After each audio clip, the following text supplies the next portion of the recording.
In a world where financial giants like JP Morgan, Goldman Sachs, and Citibank dominate the global economy, there's an alternative financial system that has remained mostly under the radar in the Western world. This system not only challenges the very principles of traditional banking, but it could reshape the way we think about money, wealth, and society itself. Welcome to Future Finance Lab. Today, we're going to explore the rise of Islamic banking, a financial system that rejects interest, embraces ethical investments, and focuses on social justice. But it's also something that threatens the established order of global finance, particularly the interests of Western banks and the corporate elite. Let's start with the basics. What exactly is Islamic banking? At its core, Islamic banking is based on the principles of Sharia law, the religious legal system that governs aspects of a Muslim's life. One of the key aspects of Sharia-compliant finance is the prohibition of interest, also known as riba, and it's what sets Islamic banking apart from Western banking systems. In traditional banking, interest is the backbone of lending. Banks lend money and charge interest on it, creating a cycle of debt. But in Islamic finance, there is no place for this system. Instead, Islamic banks focus on partnerships where both parties share in the risks and rewards of an investment. This system is called profit sharing, where you as an investor might enter into a business venture with a bank, but instead of charging interest, the profits are split based on pre-agreed terms. There are several key principles that govern Islamic banking, and understanding them is essential to grasp how this system works. First, we have mudaraba, a profit-sharing model where one party provides capital and the other provides expertise to manage an investment. The profit from this venture is split, but if there is a loss, the financier bears it. Next is murabaha, a contract where the bank purchases a good and sells it to the client at a markup, which is agreed upon up front. There's no interest, just a markup price. This is typically used in home and vehicle financing. Another key concept is ijara, which is similar to leasing. Instead of lending money to purchase an asset, the bank leases the asset to the customer for a fixed period, and the customer may have the option to purchase it at the end of the term. Now, you might be wondering, why are Western banks so afraid of Islamic banking? After all, it's based on ethical principles, right? Well, here's the catch.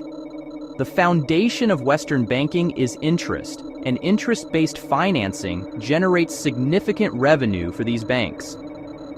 Islamic finance, however, challenges this model. It eliminates interest, which has long been the cornerstone of Western financial systems. Western banks fear that Islamic banking will disrupt their monopoly on debt-based financing, which has been the primary revenue stream for centuries. The very nature of Islamic banking, focused on risk sharing rather than interest, poses a challenge to the profitability of major banks like Wells Fargo, Citigroup, and HSBC. Moreover, Islamic finance limits speculative investments, which are often a source of risk in traditional banking. For instance, conventional banks engage in complex derivatives and leverage, whereas Islamic banks cannot engage in these practices as they would violate Sharia principles. So, how does this impact the global economy, particularly the world's wealthiest corporations and the most vulnerable populations? Let's start with the big corporations. Western banks and large multinational corporations benefit greatly from the current financial system. Debt is used to fund massive operations, and the rich often grow wealthier through the accumulation of interest and leverage. But here's where Islamic banking could change the game. By eliminating interest and focusing on ethical investments, Islamic banking ensures that wealth creation is tied to real economic growth, not speculative investment. This could, in the long term, reduce the wealth gap by encouraging more responsible financial practices.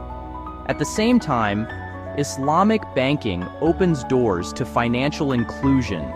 Microfinance, an integral part of Islamic banking, has helped millions of people in underdeveloped regions gain access to credit without falling into the trap of high-interest loans. This could be the key to reducing poverty and fostering economic equality. Now, let's talk about the rise of Islamic banking in the West. For years, the West has largely ignored this growing financial system. But things are starting to change. In recent years, major Western cities have seen Islamic banks open their doors. London has been at the forefront of this change, with institutions like the Dubai Islamic Bank setting up operations. Even the United States is seeing a growing interest in Islamic finance. Why is this happening now? The financial crisis of 2008 highlighted the need for more ethical, stable, and transparent financial systems. As Western banks struggle with credibility and trust, Islamic banks have built a reputation for ethical practices. This is why we're seeing global investors turn to Sharia-compliant investments, with Islamic bonds, called sukuk, becoming increasingly popular on international markets. One of the most compelling aspects of Islamic banking is its focus on social justice. Unlike conventional banking, which often prioritizes profit over people, Islamic banking places a strong emphasis on fairness and the well-being of society. For example, investments are only made in sectors that are considered halal or permissible, such as healthcare, renewable energy, and infrastructure. This focus on ethical investing has been growing over time, especially as social responsibility becomes an increasingly important value for today's investors.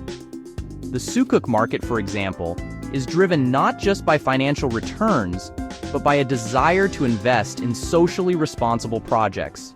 So, is Islamic banking on the brink of overthrowing the traditional financial system? Can it truly replace Western banking as the dominant force in the global economy?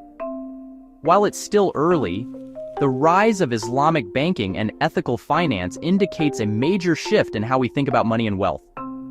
With global demand for ethical investing on the rise, and with financial crises exposing the flaws in traditional banking, Islamic banking might just become the alternative everyone is looking for.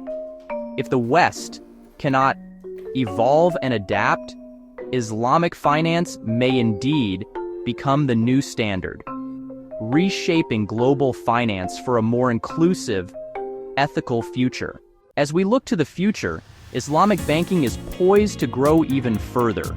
But what does this mean for the average person? More access to ethical finance, greater opportunities for investment in sustainable projects, and the potential for a more balanced and fair global economy. From microfinance in Africa to Islamic fintech startups in Silicon Valley, Islamic banking is evolving rapidly, and it's here to stay. So, what do you think? Will Islamic banking become the future of finance, or will it remain a niche system in the shadows of traditional banking?